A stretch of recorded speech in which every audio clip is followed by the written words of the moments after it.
Bumili si Michaela ng 10 kilong Japanese rice na nagkakahalaga ng 60 pesos kada kilo na tatagal ng 2 linggo. Malaking tulong anya ang 50 pesos kada kilo na price cap sa imported na bigas. Malaking tulong po yun, sir, kasi kahit paano po nababawasan yung gastusin.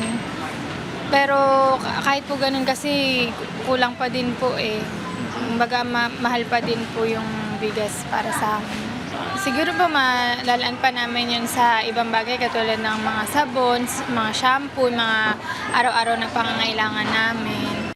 Si Genevieve naman, bumili ng 5 kilo na imported rice na 48 pesos kada kilo na ibinebenta ng Food Terminal Incorporated sa mga pamilihan. Makakatipid po kami ng 2 piso sa 1 kilo pag sa 50, i-compare mo sa 48, makakatipid kami ng 2 piso. Yung 2 piso, dagdag pa yung pang-ulam namin. Ngayong araw ay nagsagawa ng Special Joint Price Monitoring and Inspection ang Department of Agriculture sa Pasig City Mega Market para alamin kung sumusunod ang mga ito sa Executive Order 118 na nag-uutos na ipatupad ang 50 pesos per kilo na price cap sa imported na bigas. Sa kanilang obserbasyon, halos lahat ng bigasan sa loob ng pamilihan ay tumalima sa naging executive order. May ilang variety ng local rice na nagbebenta ng mas mababa sa 50 pesos kada kilo.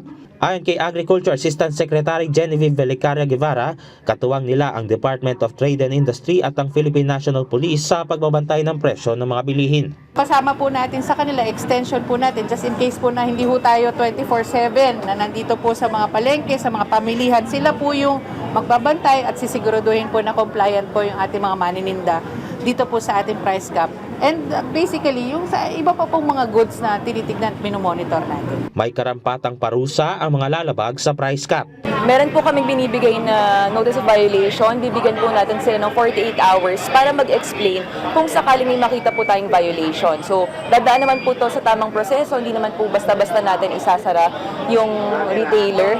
At yun nga po, kapag po nakapag-explain naman po sila, okay na po yun. Pero kung hindi po sila makapag-explain, dadaan po sa proseso, mag-adjudicate po tayo, at pwede po siyang magresulta sa pagsara ng retailer. Epektibo sa loob ng 30 araw ang Executive Order 118 na nilagdaan ni Pangulong Ferdinand R. Marcos Jr. na layong mapababa ang presyo ng bilihin, mapigilan ang market abuse at matiyak ang abot kayang supply para sa mga consumer. Gab Humilde Villegas para sa Pambansang TV sa Bagong Pilipinas.